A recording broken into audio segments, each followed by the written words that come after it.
everything is going to hell down here in Texas.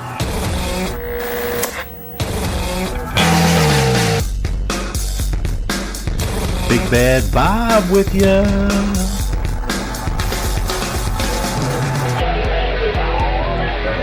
Yeah, it's the Loran Gunman Podcast, baby. Hold tight.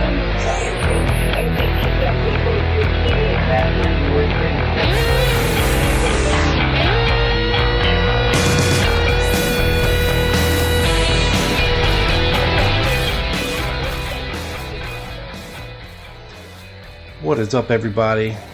This is your boy Rob Clark. This is the Loran Gunman Podcast, and this is episode number 207. 207. Tales from the International Penetration Force Files. Today, we're going to be talking about one of the Interpen, the International Penetration Force, put together by Gerry Patrick Hemming. One of their members, Ronald Augustinovich. Now, many people may be like, well, who the hell is Ronald Augustinovich? Well, you're going to find out a lot about Ronald Augustinovich in this episode. But before we do, I just want to give you a little background about Interpen. It was formed in 1961 by Gerry Patrick Hemming. Other members included Loran Hall, Roy Hargraves, William Seymour, Lawrence Howard, Steve Wilson, Howard K. Davis, Edwin Collins, James Arthur Lewis, Dennis Harbor, Dick Watley, Bill Dempsey, Ramiro Arce, Joe Garman, Edmund Colby, Ralph Schlafter, Manny Aguilar, and Oscar Del Pinto. So, that is the various members over the years of the Intercontinental Penetration Force. Now, for listeners of this show, you've heard the names of many of these individuals talked about on this show before. From Loran Hall, Roy Hargraves, William Seymour, Lawrence Howard, Howard K. Davis, Dick Watley from the infamous Warren Commission Watley Report, Manny Aguilar.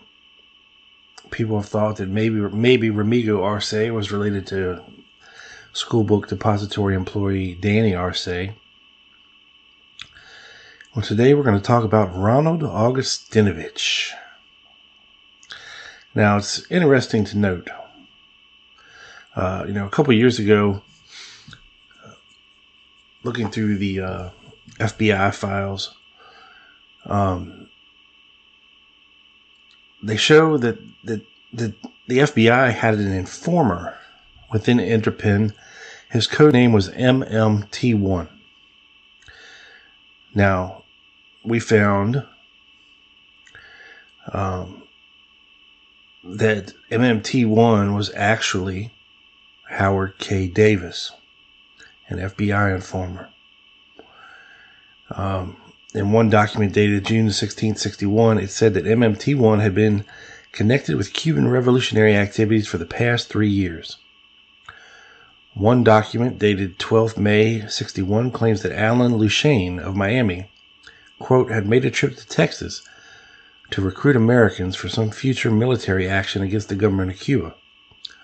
The document adds, the first training camp was established by Gerry Patrick Hemming, with Dick Watley and Ed Colby running the camp.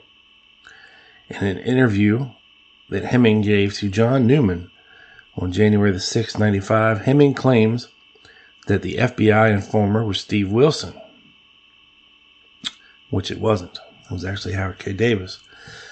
But little did they know, folks, that Interpen had not only an FBI informer, but a CIA informer and plant as well. And this man's name was Ronald Augustinovich. So I'm going to lay the groundwork for you for what kind of a guy that Augustinovich was and what he was up to as far back as I can find things. There's plenty of pictures of him training with Cuban exiles and many instances of him either attempting to go on raids or actually going on raids to Cuba with the rest of the gunboat cowboys. Somehow they always kept getting foiled. There's so many damn informants in Interpen, I wonder why.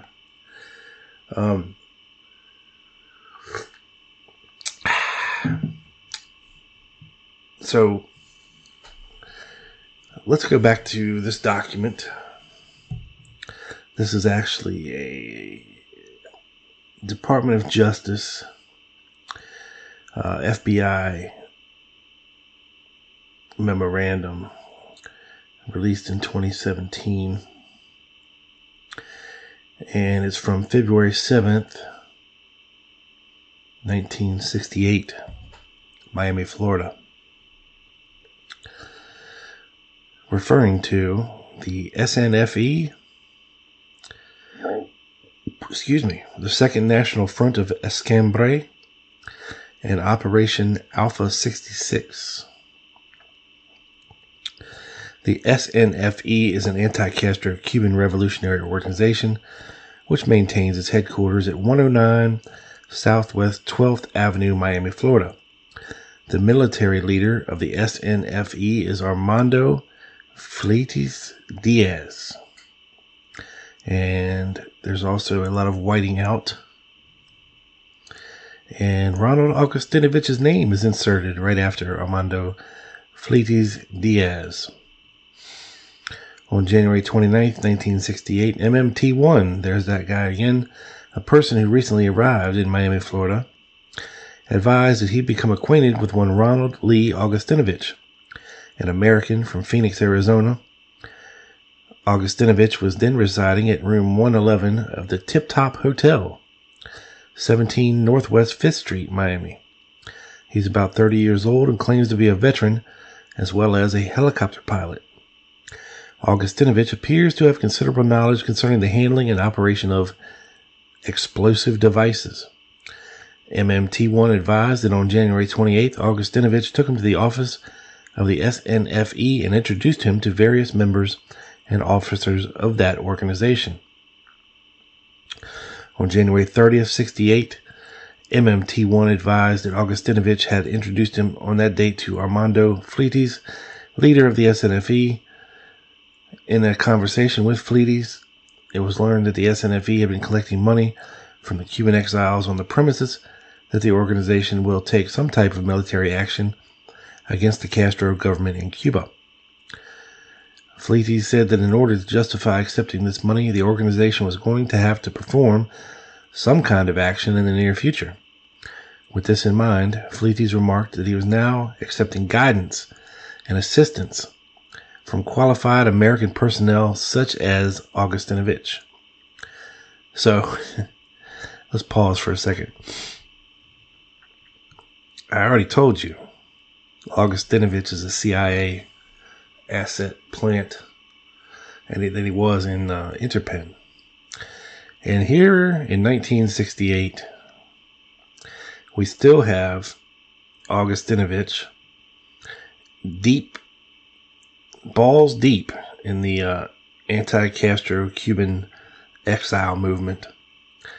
It wasn't just going on in the early 60s. It continued on into the 70s, folks.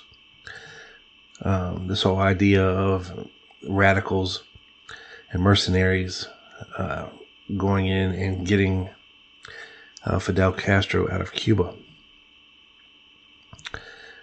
All right, so back to this.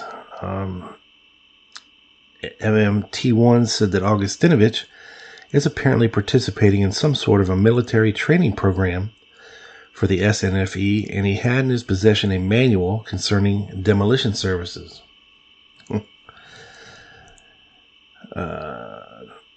MMT1 said he had learned that in addition to Augustinovich, other Americans connected with the SNFE include Charles Steele, who recently married a Cuban girl in Miami, and Bill McSomething, last name not recalled, who is a waiter at Chandler's Restaurant, Miami Beach, Florida. Augustinovich said that Steele is presently in the Dominican Republic, but he did not reveal the purpose for Steele's trip. Augustinovich said that a man named Mitchell Livingston Werble III of Atlanta, Georgia, is in charge of making arrangements to obtain necessary arms and ammunition. Okay, a couple things. Charles Steele was actually the name of a man that was arrested with Lee Harvey Oswald not arrested, but identified as passing out Free Cuba leaflets, allegedly hired by Oswald at an unemployment agency, allegedly. But it's interesting that somehow this guy's got the same name. And also we hear about Mitch Werble, the granddaddy of suppressive devices, silencers, rifle suppressors, and other explosive goodies. On January 31st, 68, MMT1 reported that on the night of January 30th, 1968, Armando Fleites and Augustinovich had a meeting with an unidentified person from whom they purchased 1,000 rounds of Western .380 automatic ammunition. Augustinovich did not reveal for what purpose this purchase was made. Augustinovich also mentioned that the SNFE had some old type hand grenades which could be filled with yellow phosphorus. MMT1 made available a slip of paper bearing the caption "Traffic Receipt, Form 770 of the Mobile Chemical Company, Industrial Chemical Divisions," which bore the date of January 10, 68. It was indicated on this form that Mr. Ronald Augustinovich, with address shown as Miami, Florida, purchased one 200-pound drum of elemental yellow phosphorus with a net weight of 200 pounds and a gross weight of 290 pounds. The receipt indicated the material was, quote, shipped from Charleston, South Carolina. Under the caption "shipped via," it was indicated that the material had been picked up in, quote, customer's pickup truck. This receipt was stamped as follows: "Dangerous articles, dangerous placards applied," and the receipt was signed Ronald Lee Augustinovich. MMT1 also made available for examination an envelope which was addressed to Mr. Ron Augustinovich, 17 Northwest 5th Street, which bore the return address of S. Augustinovich, North 17th Place, Phoenix, Arizona. MMT1 also made available, MMT1 is a snitching motherfucker. MMT1 also made available for examination a handwritten notebook which he said was the property of Ronald Lee Augustinovich. Examination of this notebook revealed the following. So he's taken his receipts, his mail, his notebook. The front cover bore the printed inscription of "I Frenta, Alpha 66, Lieutenant Ronald Augustinovich." Inside of the front cover there appeared to be the name Alpha 66, and below that the name Mitchell Livingston Werble III, Atlanta, Georgia. Below that appeared P.O. Box 2727, Phoenix, Jim /Karis.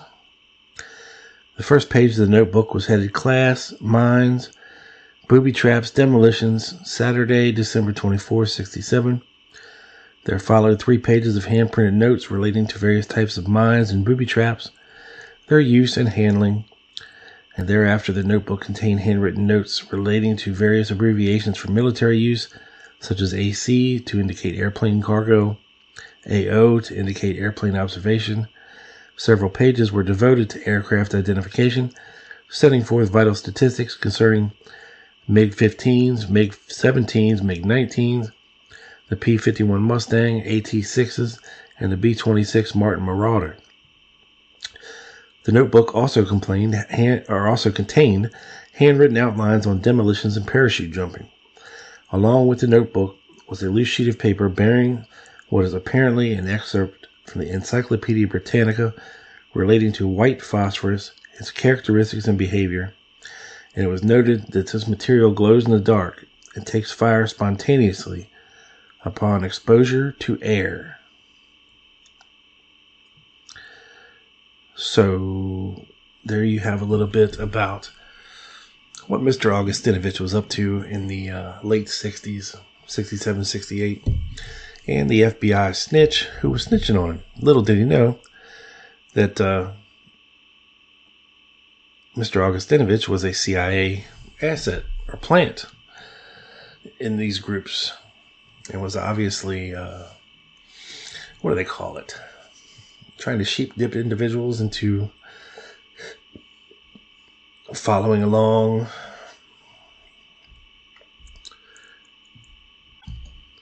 gaslighting, whatever you want to call it, inspiring. And going back even further to 1961, this FBI memorandum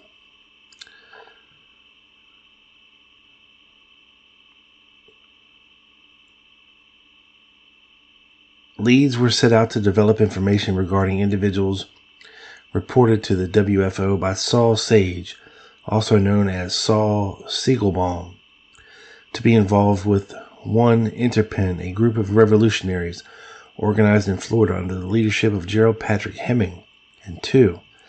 An alleged plan to effect a coup d'etat in Nicaragua, organized by John Seltz and Jack Nordine of Chicago. Regarding Interpen, the Miami division characterized this organization in a report on anti-Fidel Castro activities dated August 10, 61, as a group having in July 61 approximately 20 individuals, American adventurers who were a continual police problem, and that they were being arrested for vagrancy, drunkenness, and thievery. Not so much raiding. Cuba. Chicago interviewed on May 29, 61, one of the members of this group, Ronald Augustinovich, also known as Roger Mansfield, who gave a highly improbable account of some 800 veterans of service in the U.S. Armed Forces who were training in the swamps of Florida. So yeah, he was giving the FBI the old 1-2 business back in the day for sure. And I came across this interesting thing, since we've been bashing DiEugenio over on Quick Hits for quite a while now. Our buddy DiEugenio wrote an article published June 16th, 2009, called Dick Russell on the Trail of the JFK Assassins, Richard Case Nagel, the most important witness, right? So he's talking about Dick Russell's new book, blah, blah, blah.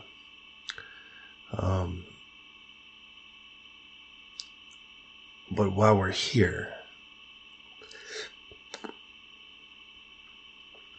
he states in the article, further, some of the chapters just did not go anywhere, or if they do, it's not very far. Some examples here are the sections on Gordon Neville, Ronald Augustinovich, Gerry Hemming, Larry Howard, and Loran Hall. These are all quite interesting characters, and in their own ways, except for perhaps Augustinovich, they are important to the JFK case. That is, if they have been rendered in full, or at least close to it. But Russell does not take their stories far enough to make the profiles really worth preserving. So, we have Diogenes here in this article stating that Richard Case Nagel, who through much documentation and checking out was a certified nut job. He states here that Ronald Augustinovich was not important at all to the JFK case, apparently. But we'll get there. I promise. Now, in the early 70s, who is this? Richard Sprague wrote an article entitled Berkeley People and the Pursuit of Truth, in which he lays out the assassination and what he thinks was going on here. So, I'm reading through this, and the first time I hear Ronald Augustinovich's name mentioned in here is referencing the Mexico City incident. It says, in September, the group moved the scene of the planning to Mexico City. There, they solicited the assistance of Guy Gabaldon, a CIA agent. Meetings were held in the apartment of Gabaldon, attended by Shaw, Ferry, Seymour, Gabaldon, and Oswald on at least 3 occasions. Others were brought into the conspiracy at this point. These included John Howard Bowen, alias Albert Osborne, Ronald Augustinovich, Mary Hope, Emilio Santana, and, quote, Frenchie, an adventurer who had been working with Seymour, Santana, Ferry, Howard, and others on the Cuban invasion projects in the Florida Keys. Fred Lee Chrisman, Jim Hicks, and Jim Braden, alias Jim Brading, were also recruited at this point. So, yeah.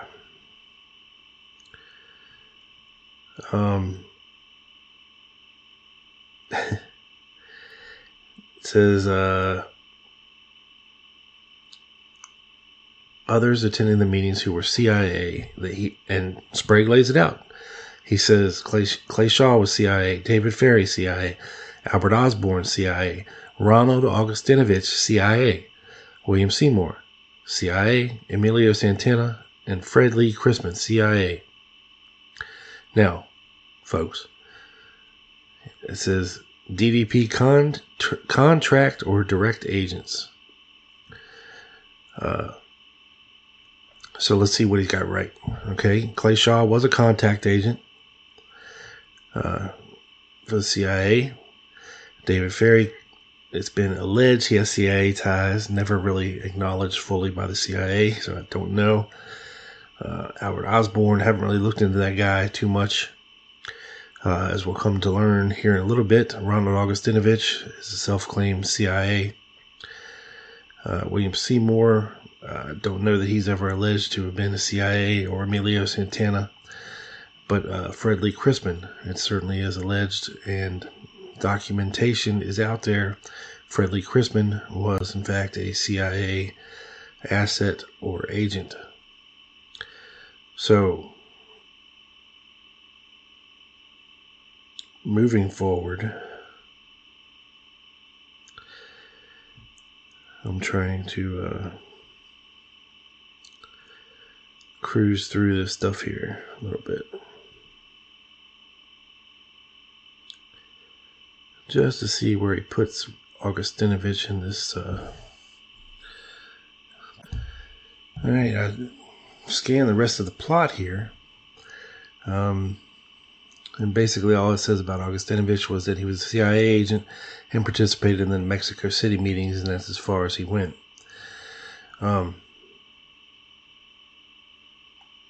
Just throwing that out there, folks. So yeah, this is the kind of things that we have Augustinovich involved in. He's all over the alleged conspiracy web of things. Also, and apparently in 1962, August of 62, Mr. Augustinovich was doing some really weird things. Apparently,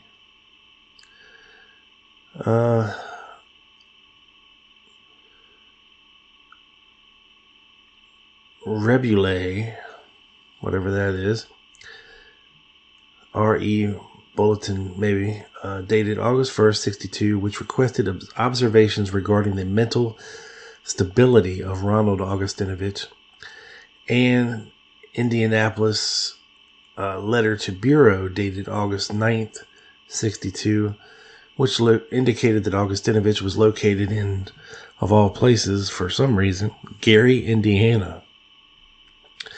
Although Augustinovich exhibited no outward indication of mental instability when interviewed by this office in May of 61, the strangely worded telegram he subsequently sent on May 31st, 61, directed to one of the agents who interviewed him, as well as the questionable telegrams he since sent, and the highly improbable nature of the information he has furnished to date, would seem to indicate that Augustinovich is not always completely lucid. It is felt desirable, in spite of the above observation, that Augustinovich be admonished and instructed to cease and desist using FBI offices as references. If such is not done, Augustinovich is felt likely to engage in activity in the future which might reflect adversely on the Bureau and or precipitate unnecessary investigation. Accordingly, UACB Indianapolis is requested to locate Augustinovich in the Gary and Indiana area and interview him in line with the above precautions. So there you have that.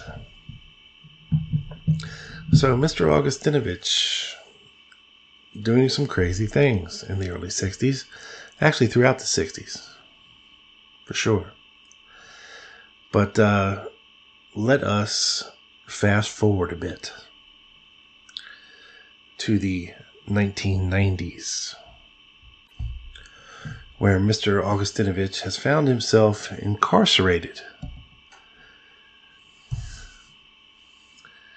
in the Arizona State Prison, Perryville, San Pedro, in Goodyear, Arizona, and to which researcher Mr. John Armstrong has found him and decided that it would probably be a good idea to start a correspondence with Mr. Augustinovich whilst incarcerated,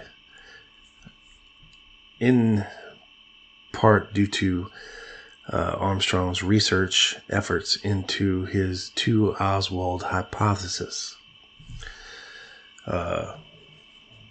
So yeah, here we go. And some of this is handwritten, so you have to bear with me when we get to those certain parts. And you know how much I love reading other people's cursive. It's such a pain in the ass, but a necessary pain in the ass. So our first correspondence we're going to look at here, and this all comes from Baylor University, the John Armstrong archives there. You can go check all this stuff out for yourself. It's very interesting. So, Dear John.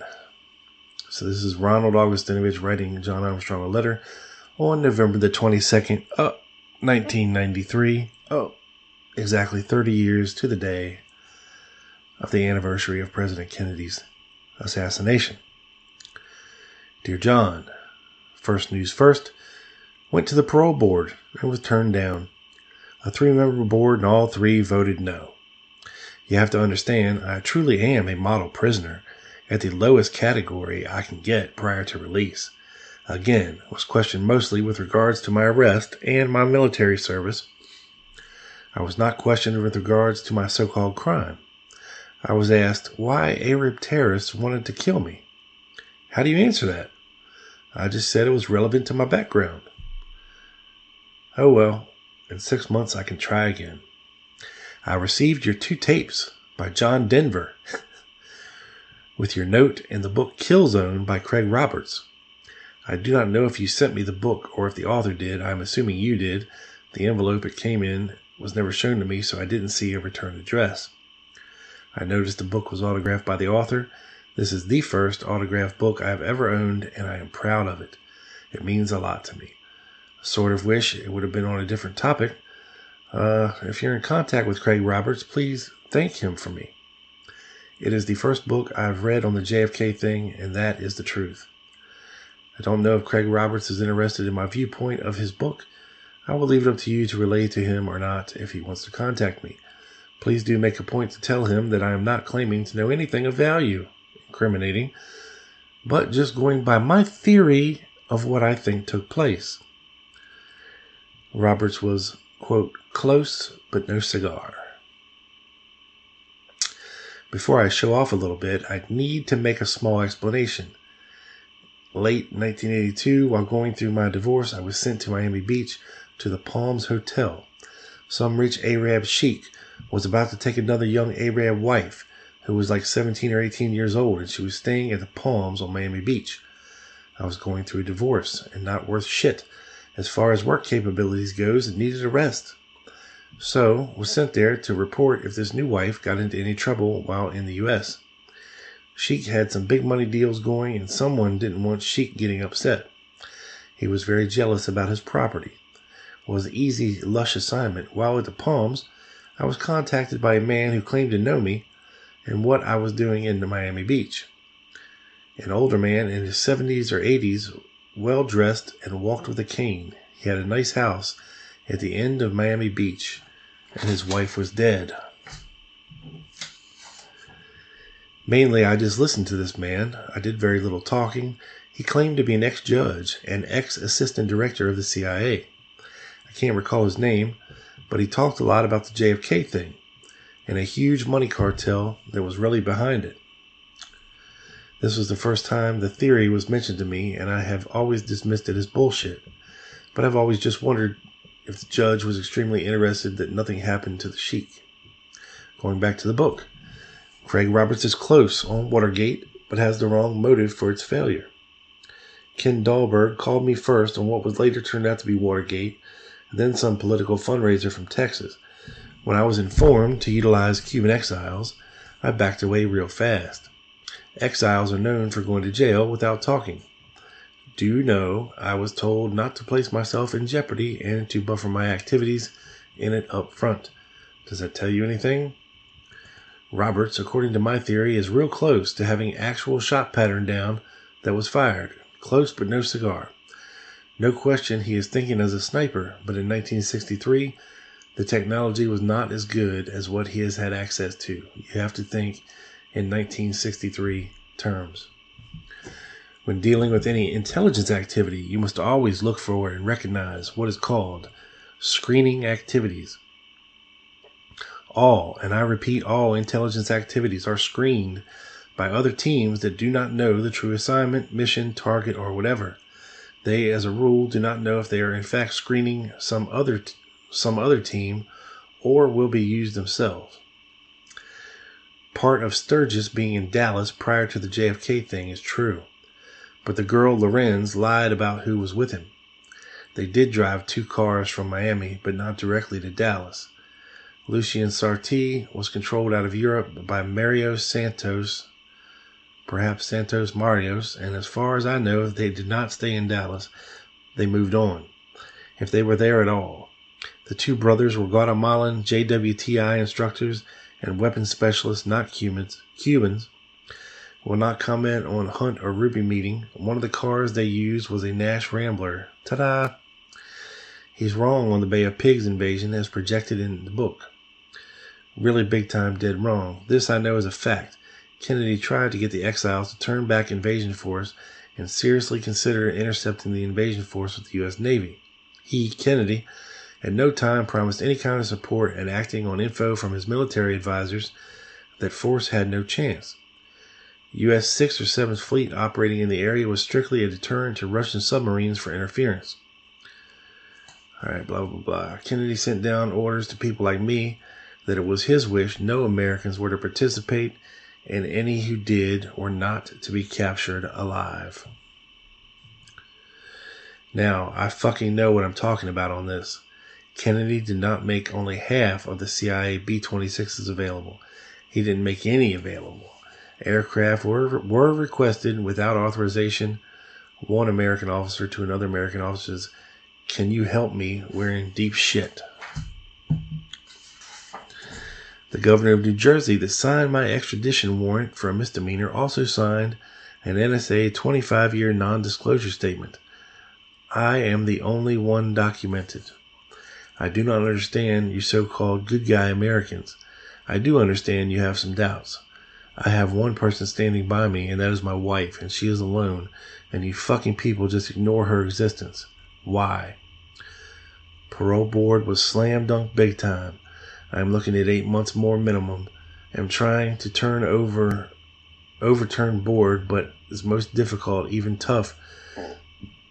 I do have just legal cause. If I piss the board off, they of course just deny me again, May of 94, and I look at another 8 months. Now fuck me. Kate could use a couple of friends. Sincerely, Ronald. So there's our first correspondence with Mr. Armstrong. Seems he sent him some quality and dope John Denver tapes. If there is such a thing as a quality and dope John Denver tape. And the Craig Roberts book, apparently, who he said was close but no cigar. So, moving on. Alright, moving on to the next day, November the 23rd, 1993, Tuesday at 3 o'clock. Dear John, boy, I know you will think I've gone stir crazy writing you this soon after I just wrote you. I guess this is the object. After I wrote you earlier, I wrote to Kate, then hit the hay to listen to the sweet sound of John Denver. I really enjoyed the first tape of John Denver's favorite hits. Thought it was a fluke when I went to replay it, and it had automatically erased and was suddenly blank on both sides. The second tape had portions of telephone conversations. I think your wife talking to someone named Catherine and things like that. It also automatically erased once played. These are CIA transfer tapes. When you record on them, you must replay and retape on another machine, used for security. If they fall into the wrong hands and not re-recorded, all is lost. Usually, when someone gets a hold of a tape, they automatically listen to it first. When they go to make a duplicate of the tape, Blanksville, nada, nothing's there. Hey, guess what? You are who you say you are? A playboy hobbyist on some crusade? No agent would ever send me these kind of tapes. It's game time. The question is, did you accidentally record your wife's telephone conversation? Or did closet people fuck it up? Good time for a lesson for you. When company is working another company individual who has merit, they will do certain fuck-ups on people.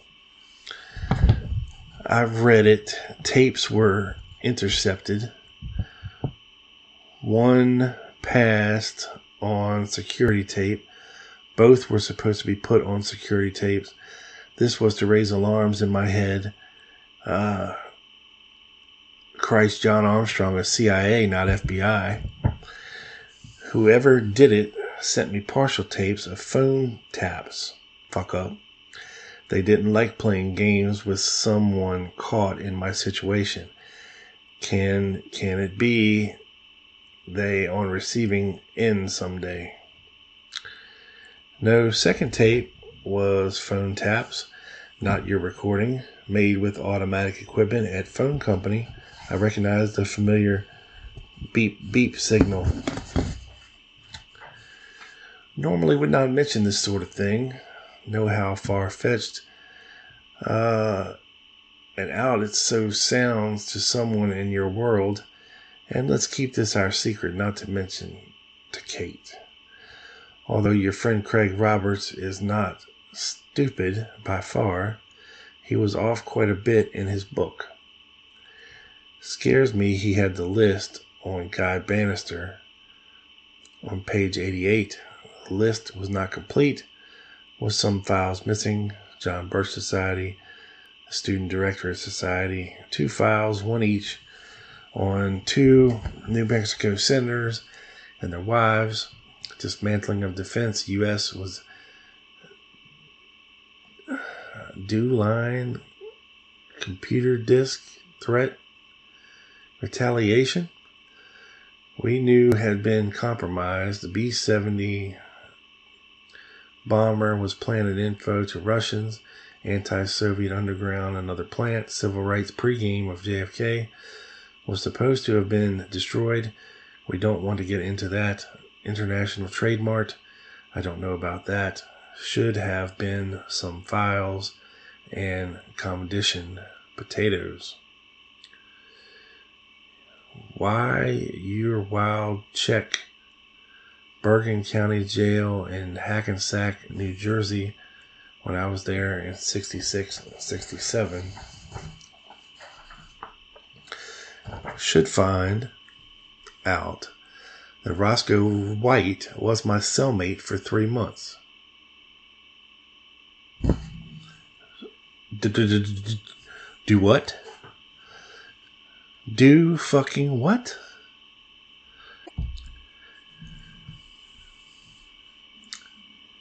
White did not shoot Kennedy. Period. Page 132. Top 3 lines wrong. Although relative incident did happen, motor cop, CIA credentials, not Secret Service. Page 132, real close, real close. First time I've heard of 2 names used in print. Let me ask you assholes a question. You researchers really don't know FS background in Cuba with Fidel Castro. Come on. Page 189 was seriously asked if I could set up operation to intercept large shipments of U.S. currency, $5 bills, U.S. notes, using exiles, then doing armories, hijacking weapons. If furnished with shipment schedules, I thought people were crazy. Page 51 and 52. Info is pretty well okay, but was another operation. Why go back to paperclip? Page 35. Real beginning was Topaz. Not even mentioned. Ever hear of Ivan Heller? Heller Foundation? Think Chicago. Big time. CFR, Council on Foreign Relations. Remember, I mentioned named last. Page 42, 43, pretty accurate. Page 223, number 36 is important. Number 32 is important. Page 229, number 83 is important. Almost breakfast time and nothing more that I can squeeze out of book or care to talk about by letter. All is just my opinion, of course. Wink, wink. Hey, thought anyway, money to be made by reading and grading books on JFK thing. Well, it's a thought. Have to get ready and work and breakfast. Another day in prison. Don't understand how you assholes can have so many names and some good information, then go off sideways, overlook the obvious for stargazing. Of course, I could be wrong, but don't think so. Sign me. So, wow, a lot of stuff in that correspondence that he waited a whole damn day for after his first letter. Those John Denver tapes must have got him going. It is quite odd that John Armstrong would send him self-erasing tapes that the CIA uses. But okay. So now Augustinovich's hackles are up because he thinks the CIA is fucking with him. And now we go to the next day, November 24th, 1993. I mean, he's on a roll, writing John Armstrong, spilling info. So he says, if you have problems understanding it, I want to make an explanation to you. After you read this and think it over for a while, think about Lee Harvey Oswald's trip to Mexico. This will read like a grandstand fiction thriller, but the truth is often stranger than fiction. In late 1965, I was called to D.C. I had been working a Russian military intelligence group in northern New York State and Canada when the FBI busted the organization, with no help from us, and also upsetting our apple cart. That would be the our referred to as the CIA.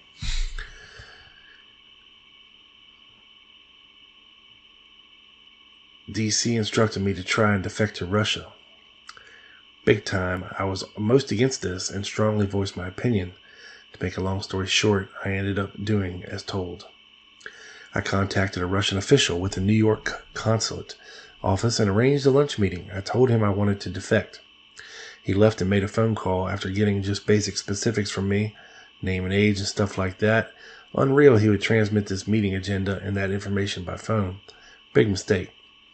Is not handled that way, just to take my word for it. The Russian came back shortly, all smiles, wrote down on a piece of paper and instructed me to call the Russian embassy in D.C. at precisely 11 a.m.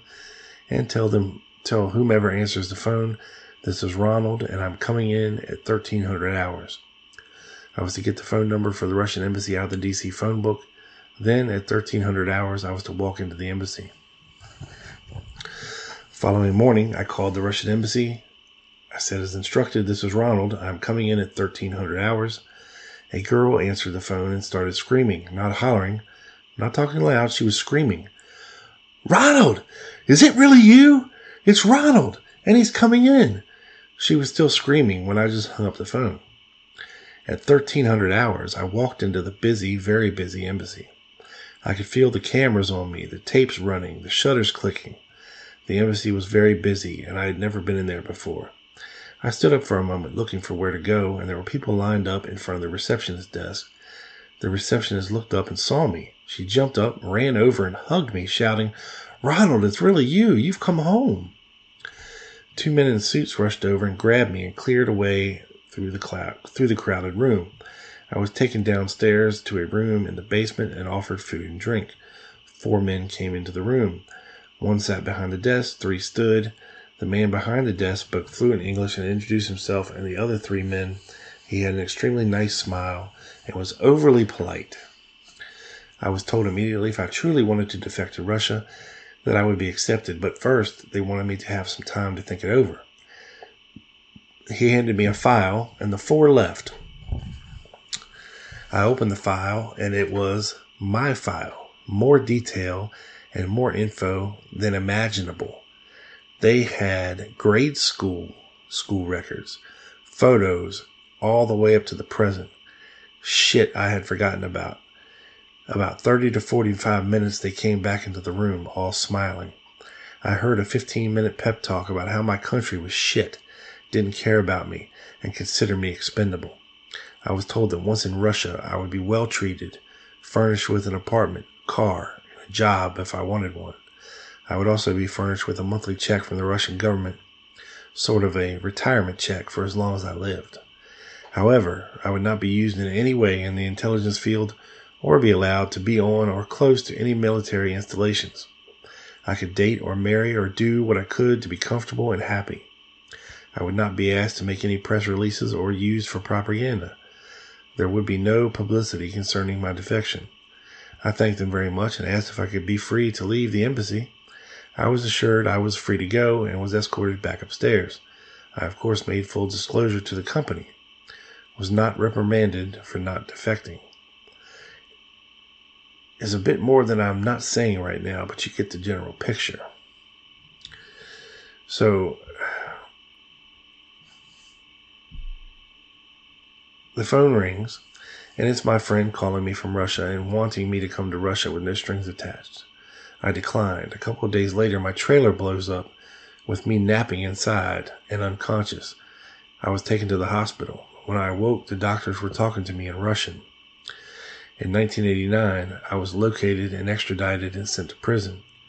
While in prison at the Florence East Unit, a convict, John Farmer, approached me. He told me the FBI was paying him and treating him real good to spy and inform on my activities.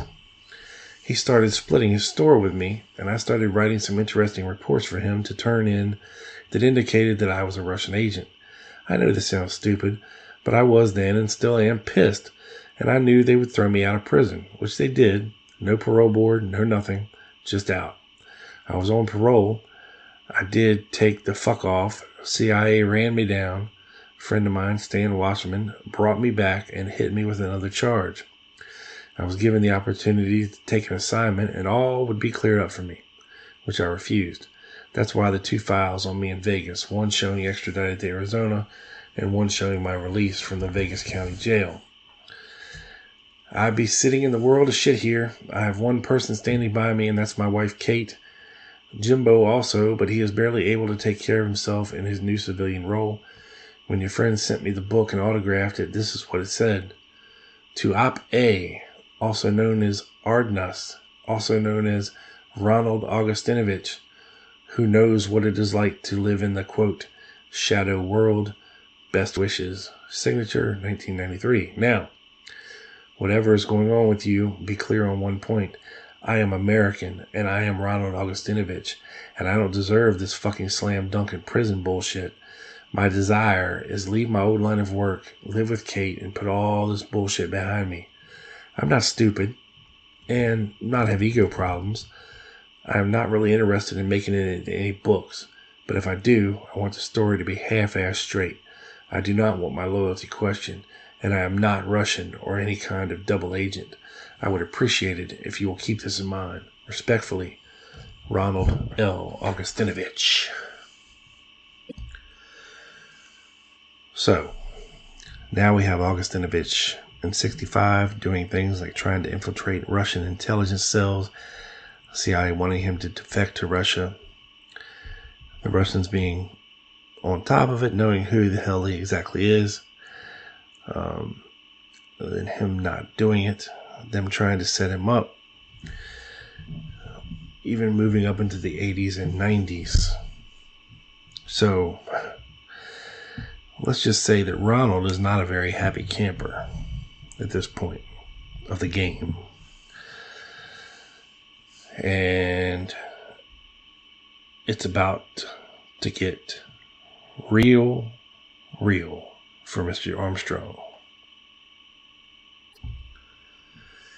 December 14th, 1993.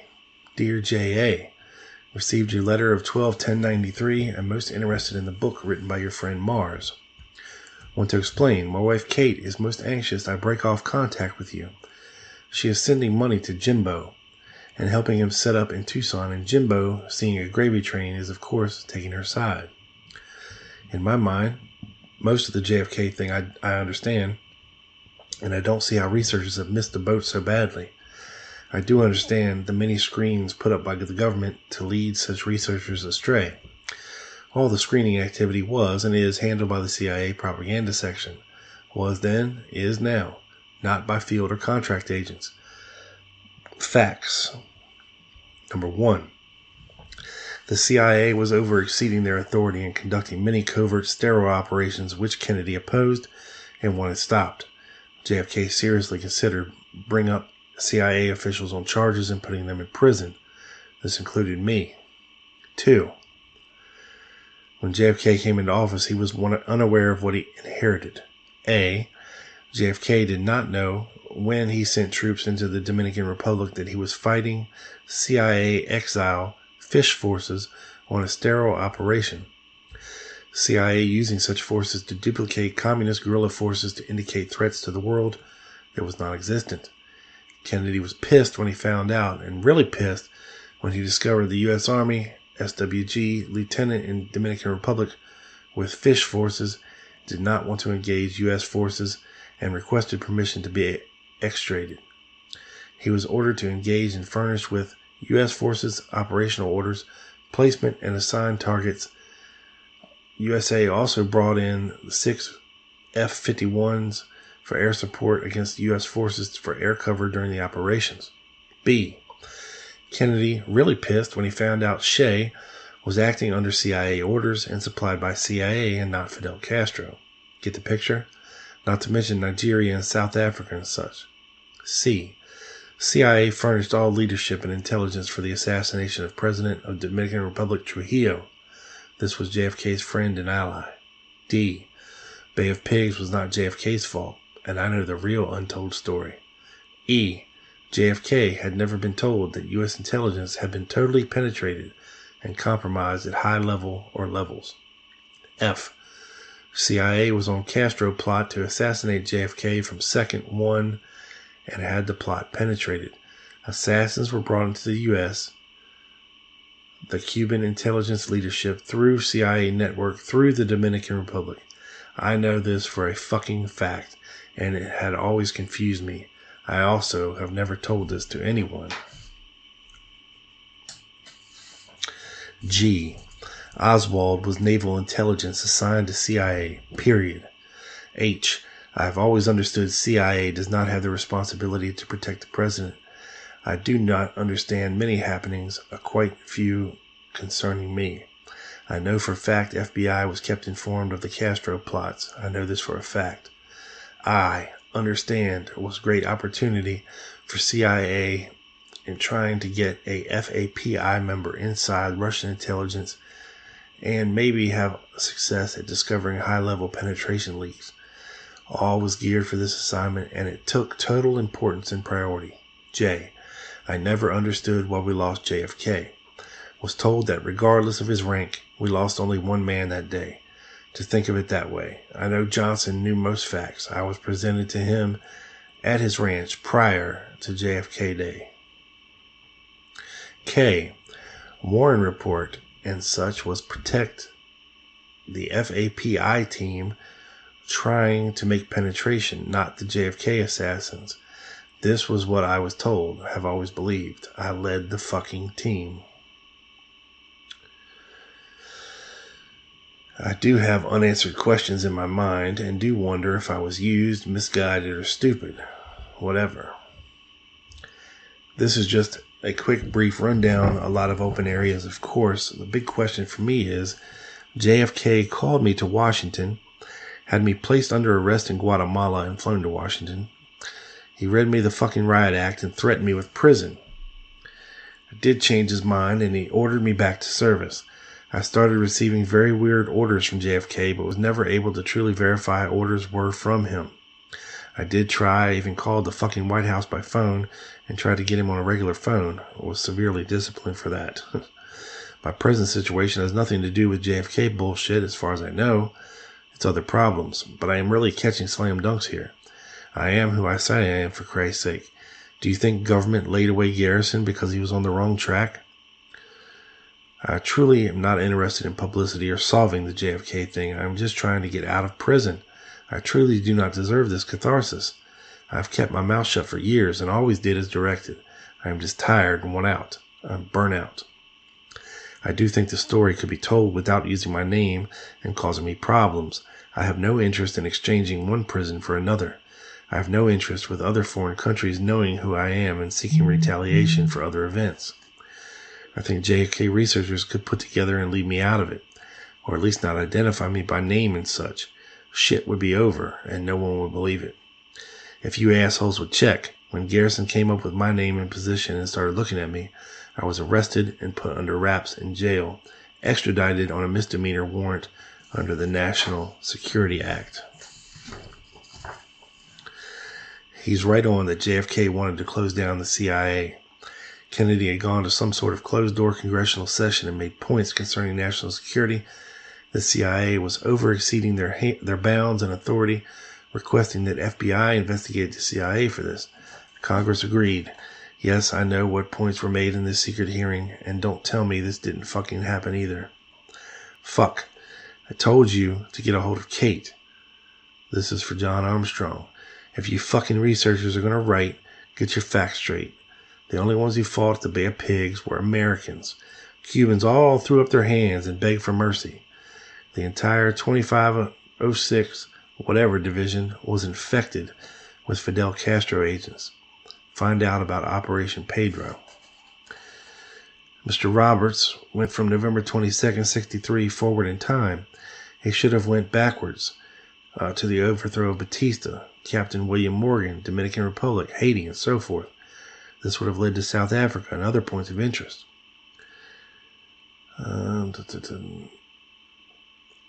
Roberts is almost right on concerning LHO intelligence mission and basic control status. Company knew of LHO FBI informant role. Hello, Warren DeBreeze. New company had a cop in Dallas by the name of White. I had mentioned this to Kate. Had not met him personally and was not aware of his assignment, but assumed it would be in a screening role. Remember this phrase, screening role. Do have more to say on this, but better not. I may have met him. Would have to see a picture to be sure. I think Roberts got way off base concerning Vietnam, Operation Phoenix. I worked with an Army sergeant who was with the Phoenix program. True Phoenix was basically all CIA and Special Forces and such, was Westmoreland's brainchild. Why does everyone want to jump on and against CIA first without getting their facts straight? I take it the book sold well. Guess that's all that's important. Lost me when the author got into big finance, facts and stuff. As an author and policeman, he shouldn't get into theories he can't offer documentation on. If a court won't accept it, why should we as readers? Afraid I'm not in a good mood. The parole board treated me like I am a piece of shit. Have any idea how frustrating it is to be in prison treated like a piece of shit after where I've been? Not that anyone cares, or believe me, when company discredits, they do one hell of a job. One thing about Craig Roberts, he was right on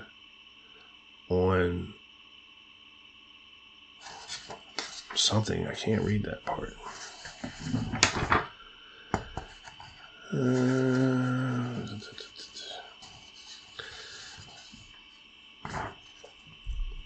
You explained you were leaving a paper trail and sharing your info as an insurance plan. This is good. This is also what I'm using you for. This is also why I'm anxious for you to get copies of Kate's computer tapes. She's out there alone. I can only lead you so far. Then you or someone else has to be realistic and use common sense. Big time hint. Everyone you talk with always ask if they came in contact with a man with a red beard and hair, fluent in Spanish and broken English. And you be 100% aware he is coded the dentist. He is bad news, bad medicine. When he shows up, your history, his English may have improved over the years. You're dabbling in his territory. You can bring him to light if you know what I mean. Listen, my friend, take a look at my track record of what I said 30 years ago. Number 1, LHO was CIA. At least my LHO was. CIA ordered to assassinate both Raul and Fidel Castro. 3, Bay of Pigs will be proven one day what I say. 4, JFK thing was full-line intelligence operation to protect high-level CIA penetration leak code named Ronald. Frank Sturgis was also doubled, only I know by who. 6, Kennedy not only wanted to shut down the CIA, he wanted to bring the CIA personnel up on formal charges. 30 years ago, everyone said I was crazy. My memory often has to be shaken up. but I try to convey to you only what I believe in my own mind to be factual. I just called Kate, had to wait for the phone in long line. She has taken parole turned down better than I. Another point in Robert's book, David Ferry and Guy Bannister were both killed from karate blows while being under the protection of Jim Garrison. No medical report says cancer and heart failure. I know what I'm talking about on this also. The CIA had Garrison's staff penetrated from the get-go. I know who it was, and he also knows me. I expect a big-time slam dunk from my parole packet, not because of you. If I break contact or write that I am breaking off contact, you will have to go through Kate and our visits. Please do not be persistent in this. Be realistic and think of us. Hope you enjoyed the Thanksgiving holiday and the JFK convention. Hope you didn't spread my name or whereabouts around. I really don't need anyone else contacting me. I really am not interested in making it into the books.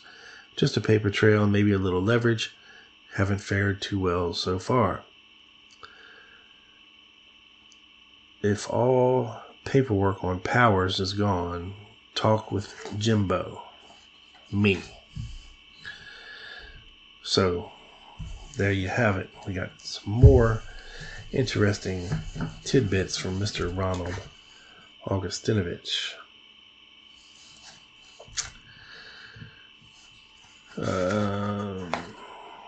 Now, he's been talking about his wife, Kate, a little bit in his letters. So let's hear what Kate has to say.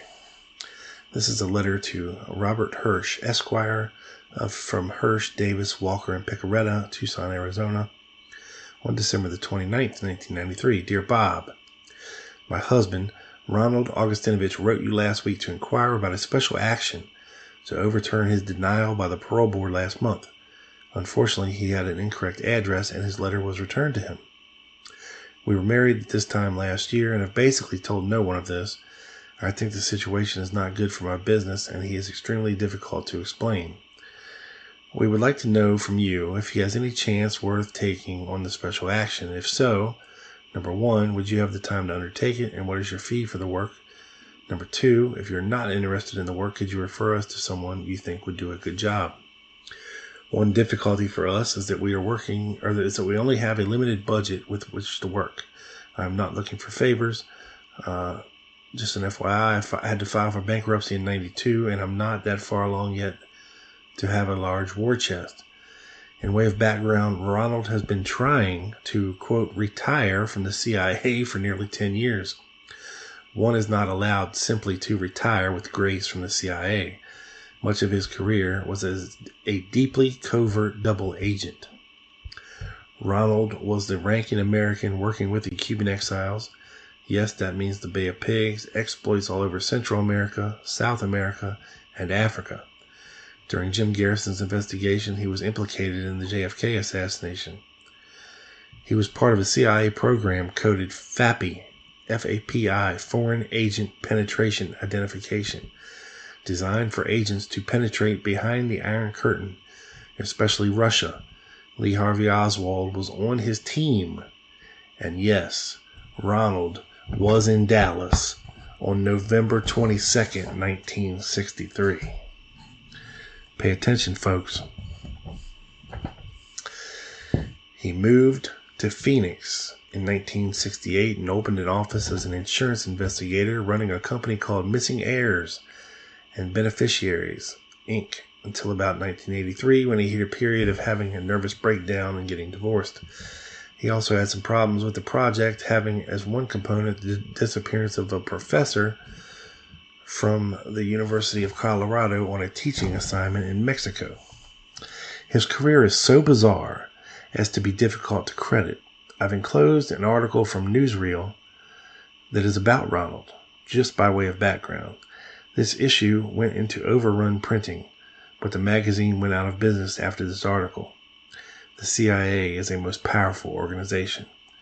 We think that the reasons for isolating him in prison are now concluded, but we still have to face a recalcitrant Arizona system.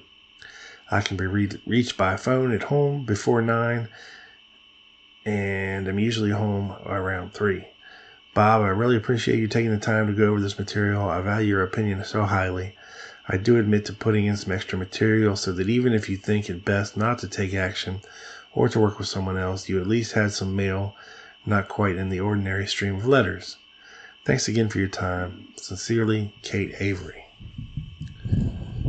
So, interesting. A couple of things from that letter to those lawyers were the admission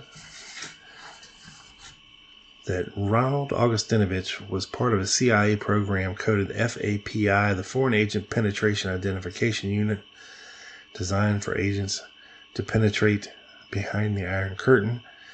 Lee Harvey Oswald was on his team. And yes, Ronald was in Dallas on November 22nd, 1963. So what the hell was he doing in Dallas on November the 22nd, 1963? There sure were an awful lot of Interpen mercenaries in and around Dallas in November of 1963. Add Ronald Augustinovich to the list, folks. So the past letter from his wife leads us to this one. January 18th, 1994. He says, Dear John, see how complicated my old world was? I'll try and explain Reader's Digest condensed version pertaining to only me as I know it and knew it then. I was a dipshit kid in the Army who found a home and wanted to be career Army. Also wanted a commission. As such, I kept taking any schooling I could get, applied for OCS, helicopter pilot training and such. Did get Sunflower School, NCO Academy, non-commissioned officer. Not sure why I was chosen, but was given a special classified correspondence courses in intelligence and guerrilla warfare, quite extensive, terrorism and such. At this point, no regular courses were available, and all my training was correspondence courses in the military. I would be sent TDY, temporary duty, off for actual special training, such as jump school, enemy weaponry, POW indoctrination and interrogation. Hell, I can't recall them all just off the bat. I led an aggressor force A-team in the field utilizing new guerrilla tactics against conventional forces.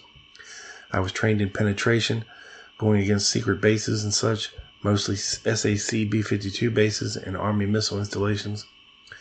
Did earn Air Force Commission RT Series 10, 20, 30, and 40. Was taken out of military against my will, boarded. Perfect record, no Article 15s, no court-martials, and no disciplinary actions. I was thrown through a hasty CIA training program as part of FAPI. My first and foremost mission was to work to identify security leaks, Russian or other countries' penetrating agents, and to myself penetrate Russian intelligence. Once assigned to exiles, I was to base all field decisions as if I were an enemy agent in place. The object was to convince Russian intelligence I was one of them and to be accepted as such. It is most complicated, and I know it sounds weird, but I didn't think it up. You have to understand that at all times my mission came first, and if you ever hear my full story, you must keep this in mind. My LHO basically had the same mission, but we were utilizing two different routes. A small amount of contact was maintained between us so we could compare progress reports. There has never been a question in my mind that there were two LHOs. I have no fucking idea why or who the other represented, and that's the truth. I was aware of this prior to JFK Day, but never discussed it with my LHO. Was definitely told not to. Now, we'll hit you with one of the other observations, which is mine alone, which I've never discussed with anyone and cannot offer any kind of reasonable explanation on. I know for a fact that my Oswald was originally arrested in Dallas and did identify himself to federal agents as being CIA. I do not think he was the one Ruby shot. I think they were switched somehow in the jail. My reasons for my thinking is awfully flimsy, but in my mind I believe this. There can be no other reason that would explain facts after JFK Day, unless, of course, both were CIA from the get-go, which I tend to doubt.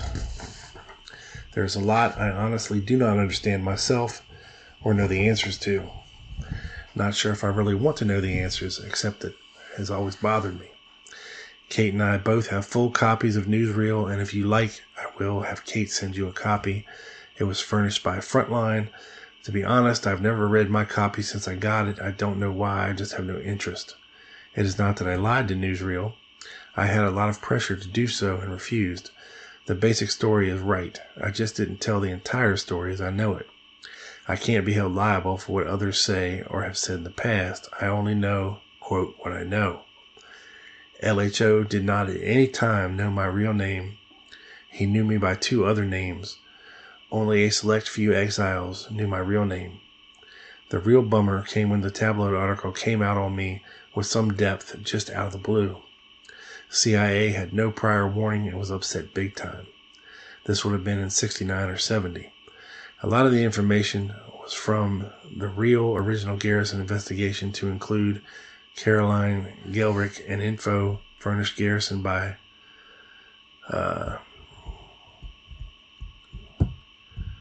somebody. We were in hopes of retrieving the material. Calvin Bull took the Garrison on me, which he got from the FBI. I at no time spoke with Garrison or gave his investigative staff my signed statements. I did give one taped recorded interview that made me appear mentally off balance. We talked about spaceships, aliens, and shit like that. I did as I was told, period. With the new Russian government, my old role suddenly became important once again. That's why I'm in prison. You can save us a lot of time if you stop fucking around and look at what Kate has, then decide for yourself. See if Kate will explain to you what I saw and know from JFK Day. No way I can tell you myself. It must come second-handed, then maybe you'll understand. Why Garrison had to go down the tubes and why that material is so damn important. May also explain government cover-up depending on how you choose to view it. I can't recall dates right now, but when General Diaz came into the country, we were well informed that Cuban intelligence was behind the operation. When he and the fake Frank Sturgis came to me to support the Dominican Republic Trujillo assassination, it appeared our plan was having some success. But would a Russian penetrating agent become involved with the Cuban scheme? That was a question. Even tough, it may prove beneficial to exiles. Anyway, I channeled it through Bannister to handle. At this time, I can't recall if my LHO was already with Bannister or if I had assigned him at that point. This led into the JFK thing. I was interested in Russian military intelligence, not Cuban intelligence. My mission came first. I did furnish specific data to Bannister and Oswald when requested, which was fairly often. I did try to keep abreast of the situation, but there was a lot of other things going on for all of us. Yes, I was there. I know Colonel Ulmer is a member of the Air Force Retired Officers Association, of which Kate's boss is the president, Colonel Hoot Gibson.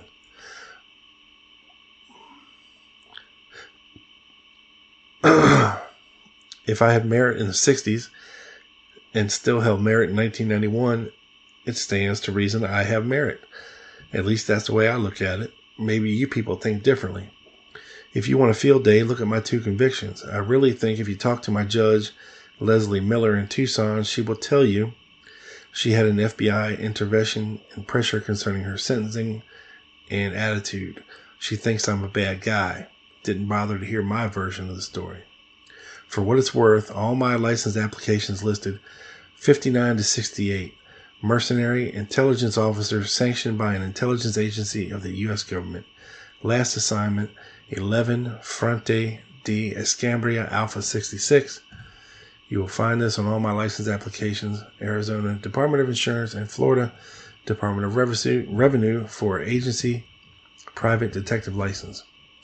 Also on my notary public applications, State of Arizona under Secretary of State's office. This is also indicated under Arizona Secretary of State's office, which was under Wesley Bolin from around 61 until he left office.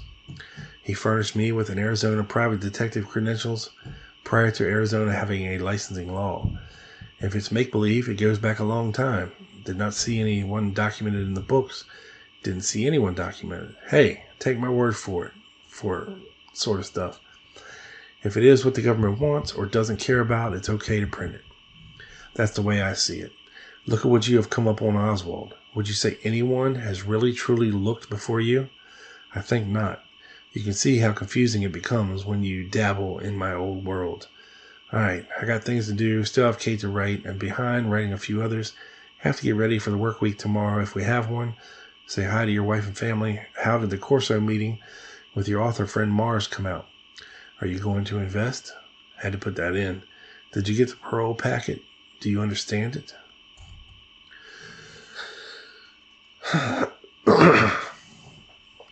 So there's a lot to unpack there in this letter. Not to mention the very end of it, what I'm guessing the Jerome Corso meeting with Jim Mars, which surrounds aliens and UFOs, and John Armstrong being a potential investor in backing Jim Mars' work. And I'll just leave that there. Next up, I'll read you a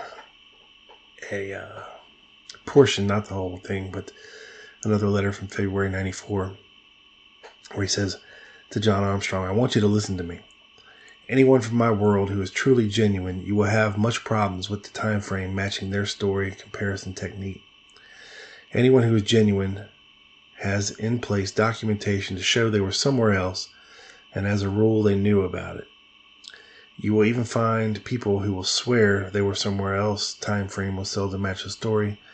Do not discount someone because of the time frame bullshit. Look for those who keep a low profile and have been or fear discrediting. Common sense tells you the government does not have to discredit a crazy or someone who doesn't know anything. Best example is Jim Garrison and what befell him. Now, people like me understand the games involved, especially by people like you. If you even think you may be talking to someone genuine, do not play games with them. Do not look to try and trip up their story. They will always give you a couple easy lies to test your intelligence. Also serves to readily get rid of the assholes quickly. Learn to expect this from the beginning. Once someone makes up their mind to give you a try, do not play name games with them. Our world has specific rules that states no names. You sort of have to learn to read between the lines of what is said or written. I understand you don't understand this bullshit. It is sort of a loyalty allegiance to one another who served in the field. We do try to look out for one another, and we do respect one another who has merit and is deserving a courtesy call. Agents from other countries also follow this rule. It is international. To break it means you lose your merit with others. My world is not based on friendship or trust. Just merit. Okay. Certainly sounds like the modus operandi of most of our Interpen fellows. Now, also in February of 94, John Armstrong actually writes a letter to Judge Leslie Miller of Tucson, Arizona. It says, Judge Miller, I'm an independent researcher working on a most complicated topic which I hope will be published in the near future. Originally, I was focused on proving that there existed two Lee Harvey Oswalds with connection to the John Kennedy assassination, with regards to one Ronald Lee Augustinovich, who is now serving a stiff sentence in Arizona State Prison, and you are the sentencing judge. Myself, other researchers, and authors have been interested in Ronald Augustinovich for 30 years. 30 years ago, this individual stated that there were two Oswalds, one of which was assigned to him under his FAPI, Foreign Agent Penetration Identification Intelligence Team. It is believed in 1963 that Augustinovich was an Army Special Warfare Group officer assigned to the CIA and serving with the Cuban exiles.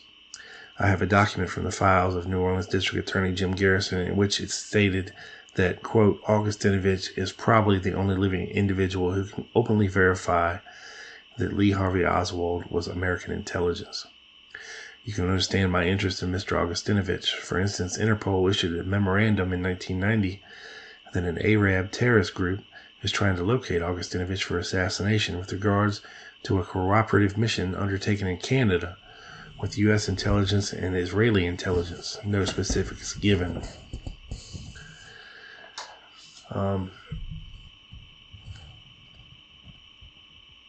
In all of the court records, Arizona denies that Augustinovich was ever properly licensed as a private detective. Augustinovich's November parole board hearing also made this a point. Yet Mr. Tony Reese, who was Augustinovich's state parole officer, has in his file a photocopy of Augustinovich's Florida private detective license. Would this strike you as strange? I recently received the parole packet submitted to the Arizona Board of Pardons and Paroles for the November hearing. It is most interesting reading for a researcher and tells the state how to verify him in his story. He was denied in what has to be the shortest hearing in history. It appears to me that time has placed me in a unique position to watch and verify the U.S. government using state systems to sterilize and discredit one of their own. The thought also crosses my mind that such elaborate procedures and rights violations would not be undertaken against someone who is not genuine. Next question is, what is our government trying to hide here, and why would the state of Arizona willingly participate? So he asked a couple questions. When you sentenced Augustinovich, were you made aware of his U.S. intelligence involvement? Number 2, did you receive pressure or briefings from a government agency that influenced your sentencing? 3, was this agency FBI, CIA, or State Department? 4, you did receive information from the FBI that Augustinovich was under investigation for counterfeiting, along with an FBI case and investigation number. This data, like magic, disappeared from the record after sentencing. Was this due to government influence? Did you sign a National Security Act document with regards to the Augustinovich case? With what agency? So, he goes on to say, I have one particular question I would like to ask of you off the record. In 1971, a national tabloid ran an issue on Augustinovich and some of his past activities with the Cuban exiles. One part of the article is most deserving of mention. It states Augustinovich was one of few selected by the U.S. government to attend a special training school titled Political Assassinations. The article gives dates and locations of the school. Was this ever mentioned to you in any of your meetings with the U.S. government representatives? Would you as an individual have any indication as to what intelligence specialty Augustinovich has? If this is the case, I for one could understand your thinking and sentencing.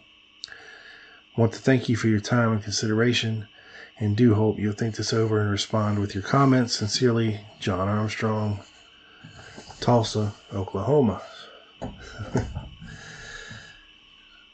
So, very interesting that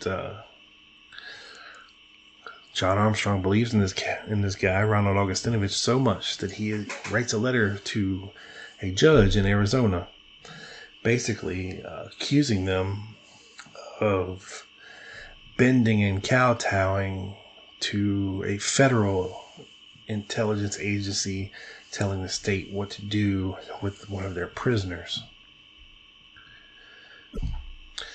Next correspondence we have up from June 12, 1994. It starts off with "Dear," and then quotes John, as though, if that is your real name, sir.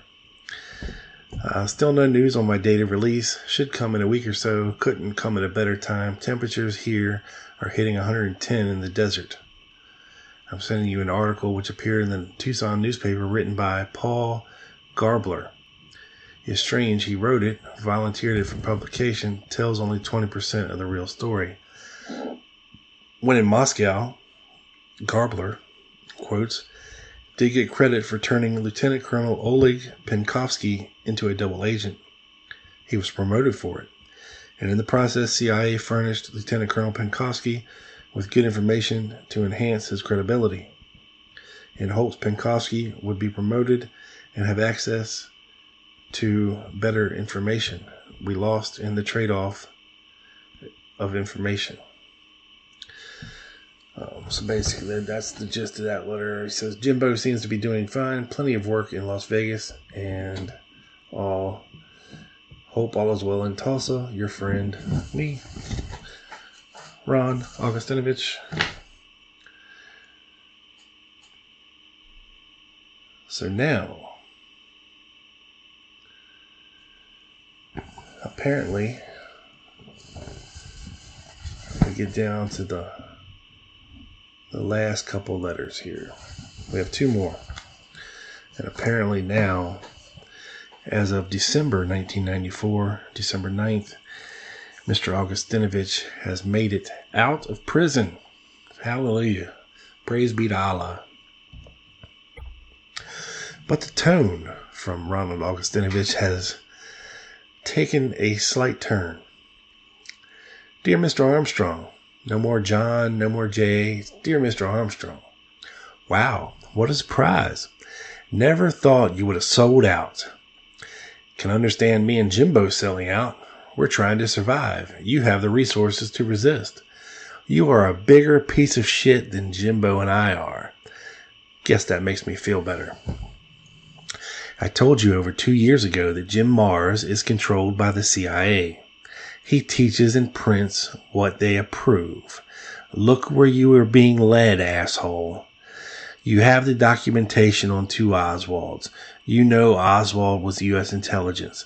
I can't understand what you sold out for or why. I do know you wouldn't have lasted or been accepted by our old gang. Do know you are a piece of shit. Hell, you haven't even been hit yet. You just play a game and stay out of having to pay a price.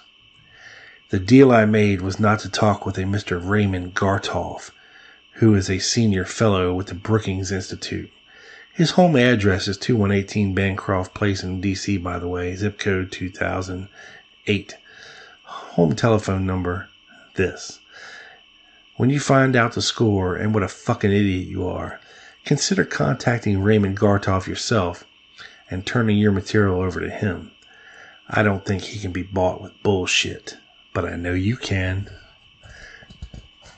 Ronald Augustinovich, now of 4201 East Monte Vista, D201, Tucson, Arizona. And lastly, folks, October 27th, 1995. Last correspondence we have here. John.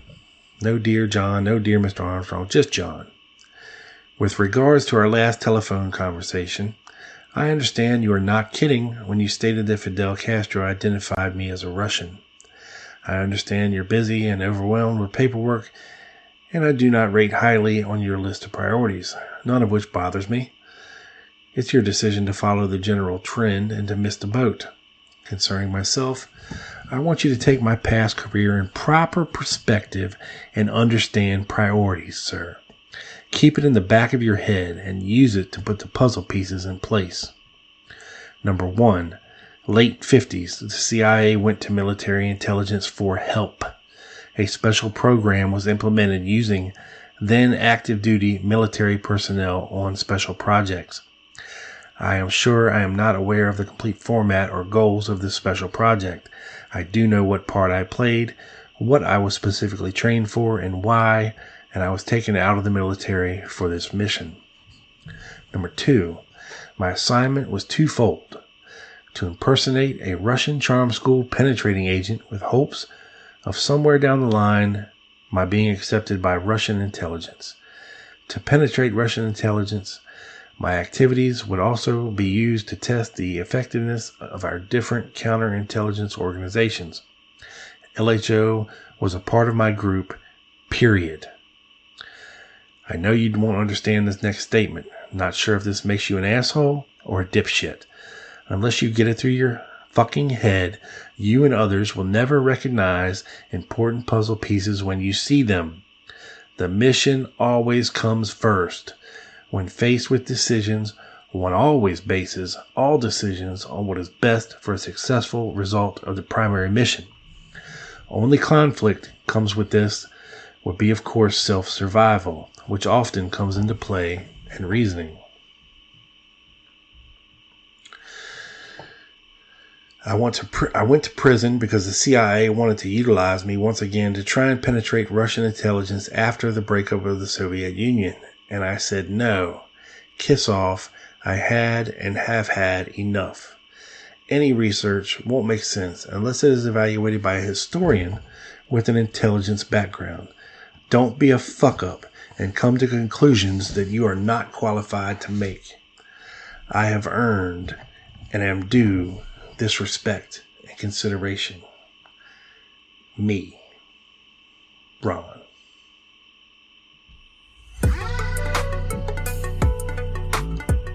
So there you have it, folks. Ronald Augustinovich.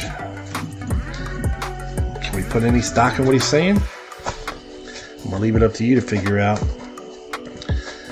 Seems awfully goddamn interesting, though. Poor John Armstrong.